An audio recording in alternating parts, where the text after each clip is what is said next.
Alright, so in this tutorial, we're going to go ahead and make the spring, which is going to be right back here.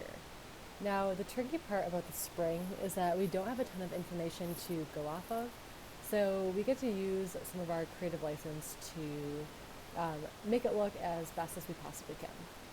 So, what I'm going to do is I don't currently have my car body pictured in here. I have that in another file. So we're going to take a guess on what the height is here. So I am going to go to my geometry tab, and let's start with the cylinder. And what I'm going to do is I'm just going to go and drag out a cylinder, and I'm going to rotate this so we can actually see it in our viewport here. Rotate 90 degrees, perfect. And we're going to start off by working with this. Now, as you can see here, my spring is a tad tilted to the side. So the first thing that I want to do here is I'm actually going to decrease this height down to maybe like 10.5. And we can do some adjustments to that later. And let's move it over here a little bit. Let's rotate this so it's slightly off to here. And I have my snaps on. And in this case, it's not really doing what I want, so I'm going to turn those off.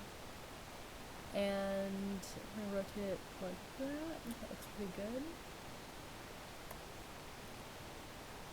Move it off to the side, and this looks like a good starting point. So we're going to start off by modeling this fairly low poly. So I'm going to actually decrease my sides down to 8 instead of 18. This gives me plenty of sides to work with, and I have plenty of wiggle room if I want to make any adjustments. So what I'm going to do here is let's decrease the height down again, because it actually goes from getting a little bit wider to tapering off towards the top. So if I go ahead and make a copy, hold down my shift, and drag this along the y-axis, it's going to go ahead and make a copy, but it's not copying the way that I want it. I want to copy it in the exact same direction, along the same orientation. So the way that I'm going to go about doing this is I'm going to, sorry, just making some finer adjustments here. I'm going to go up here to my reference coordinate system, and I'm going to change this from view to local. And if I hold down my shift key and drag along my Z, you'll see that I have this perfect cylinder that comes right up in line with my object. So I'm going to let go here, I'm going to make a copy, and I'm actually going to go ahead and use my select and scale tool to scale this along the XY axis. And again, I'm on my view, so I'm going to change this to local so it orients with my object here, and we'll scale that in. So that's a nice uniform look there. And like I said before, we don't have a ton to go off of based on the reference image, so this looks okay for now. Alright. Now let's go ahead and add in the springs here. This is the fun part. So we're going to go over to our Create tab, go over to Shapes, and we're going to use a Helix. Now, the way that this works is you start by doing the first radius, you drag it up for the height, and then you can adjust the second radius. So this is going to require some tweaking. The first thing that I want to do is I am going to look at the radius of this piece, and we have a radius of 0.75. So let's take this, and we'll say radius 1, we'll make that 0.78, and let's align it using our align tool with this bottom cylinder. So the pivot point is fine. I'll say okay. And now we have a few things to adjust. We're not quite done yet here. So what I want to do is, with my helix selected, I'm going to adjust my second radius to be the same. So I'll copy and paste that number in there. And we want to increase the height. So let's bring this up. And as you can see, this is looking fairly atrocious. So if we start to increase the number of turns, we'll see this helix starting to form.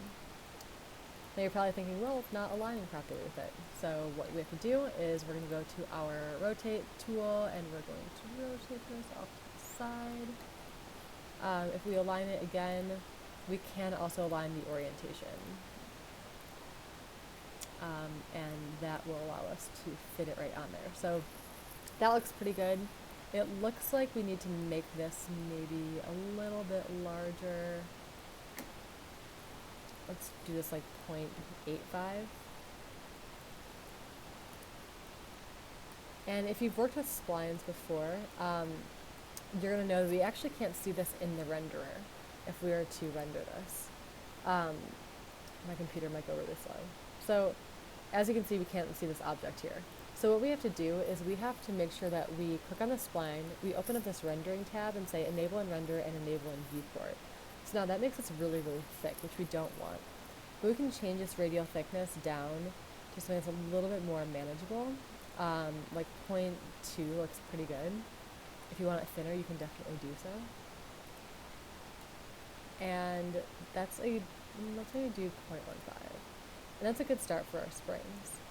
So if I go back to my parameters here, I'm going to actually increase the number of turns. And we can do some other tweaks a little bit later. If you decide that you want to scale these out a little bit more, just along the XY, you can definitely do that. Clearly, I just decided to do that, so very cool.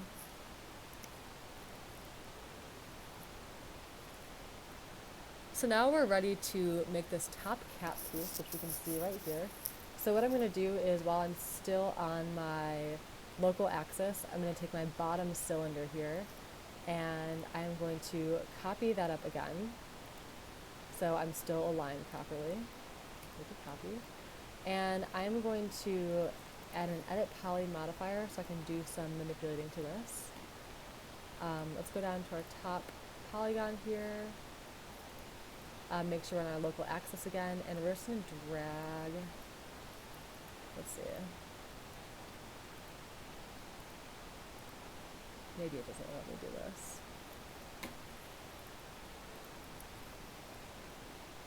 We'll take a couple steps back here. Let's delete these height segments. Let's see if that likes it a little bit better.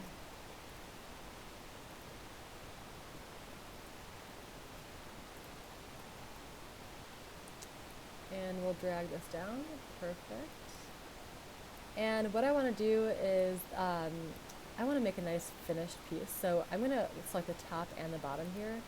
And under Edit Poly, I'm going to actually go ahead and bevel this. So here I like to use the Type In tool, so you can extrude this out a little bit, bevel it in, make that cap look kind of nice right off here. Cool. I like the way that looks.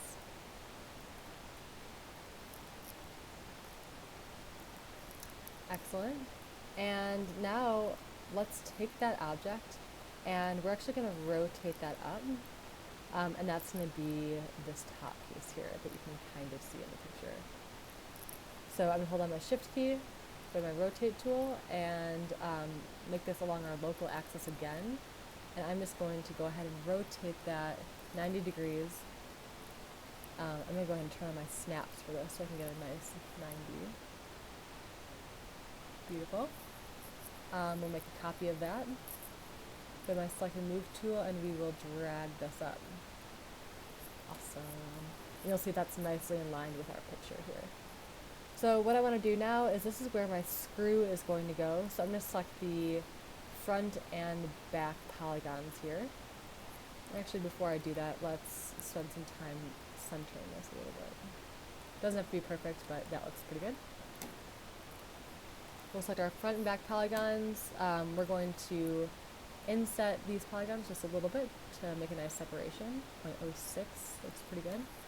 And then let's do an extrusion in the negative direction, and that'll give us a place for a socket to put our screw in.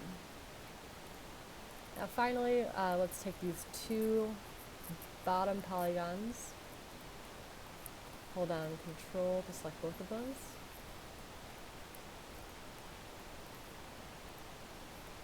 And we will extrude these down.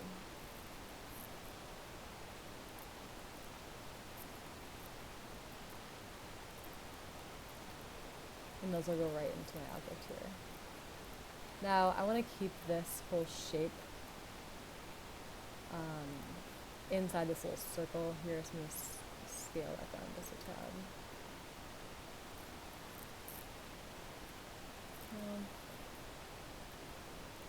Before I do that,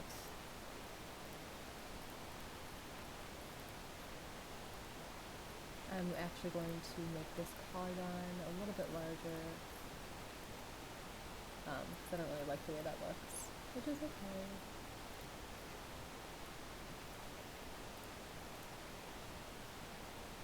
Yeah, that's okay. Like I said, there's no exact science to this. You can do pretty much whatever you want.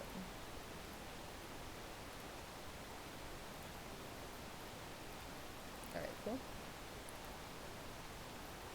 Let's try that again. Alright, cool. That's fine.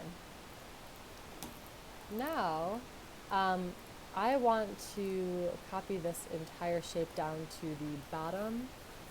So what I'm going to do is we're going to take this shape and I'll go to my left viewport so you can see this. I'll hold down shift, I'm on my local axis, I'm going to drag this down to the bottom, we'll say copy, and as you can see, it's lining up really sharp with this, but we don't really want that to happen, so I'm going to go ahead and scale these two cylinders and maybe my helix here, again in the XY position. Make sure I'm on local still.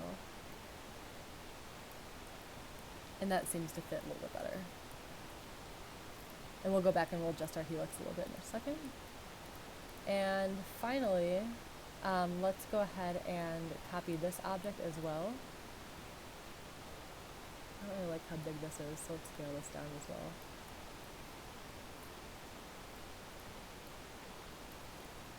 Cool, that looks better.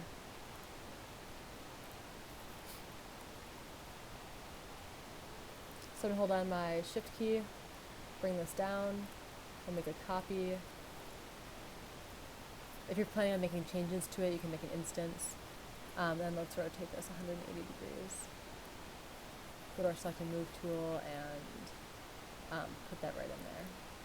Beautiful. So now before we put on the screw, which is the last part, I'm going to go back to my helix here and let's decrease this radius one more time. Reduce my top view.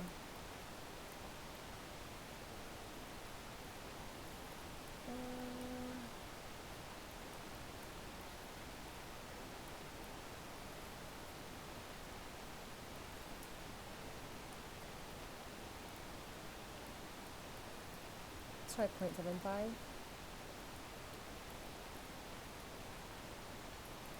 And that's actually overlapping too much, so maybe I'm being too picky. We'll say 0.8 is good. Awesome.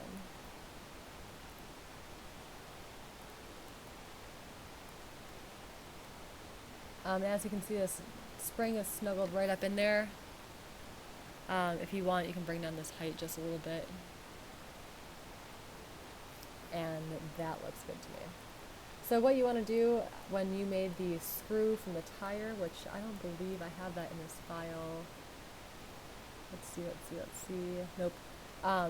You can take that screw and you can actually copy it and scale it down to fit right into this area and fit right into this area. And that will be your spring. Don't worry about attaching anything right now. You just want to keep these as separate objects. If you want, you can take these pieces and you can group them together, but don't do any permanent attaching. We want to keep this fluid. Awesome. Thank you.